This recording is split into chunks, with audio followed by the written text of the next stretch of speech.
તમે કોઈ loan એપ્લિકેશનમાંથી loan લીધી છે અને ભરી શકો તેવી હાલત નથી ને, તો તમારી સાથે પણ આવું ન થાય એ બાબતનું ખાસ ધ્યાન રાખજો.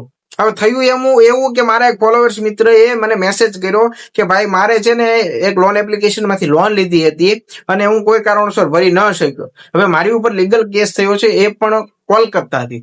હવે તમે વિચાર કરો, આપણે ગુજરાતના, એ ભાઈ છે ગુજરાતના, હવે આપણે ગુજરાતના બીજા જિલ્લામાં ભાઈ કેસ થાય તો પણ આપણે પ્રોબ્લેમ થાય, કારણ કે ત્યાં આપણને કોઈને ઓળખતા ન હોય, કાંઈ ન હોય, ક્યાં જવું, શું કરવું.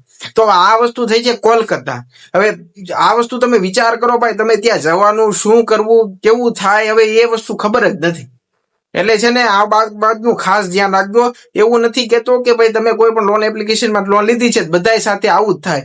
બધાયની અલગ અલગ પરિસ્થિતિ હોય, અલગ અલગ છે ને ટાઈમ લાઈન. એટલે ભાઈ તમારી સાથે આવી કોઈ પણ પ્રોબ્લેમ ન થાય ને એટલા માટે તમને કોઈ નોટિસ આવે કોઈ એજન્સી તરફથી, કોઈ વકીલ તરફથી, તો એને ઇગ્નોર ન કરો, ચેક કરો, તપાસો શું કહેવા માંગે છે, એટલે તમને કોઈ પ્રોબ્લેમ ન થાય ને બને ત્યાં સુધી પેમેન્ટ કરી દો. ન થાય એમ હોય ને તો બાકી છેલ્લે સેટલમેન્ટ પણ કરી શકો છો તમારી પરિસ્થિતિ મુજબ. જો તમને કોઈ પણ આવો પ્રશ્ન હોય તો કોમેન્ટમાં જરૂરથી જણાવજો. આવી જ માહિતી માટે મોટા ભાઈ ફાઇનાન્સ ચેનલને સબસ્ક્રાઇબ કરો.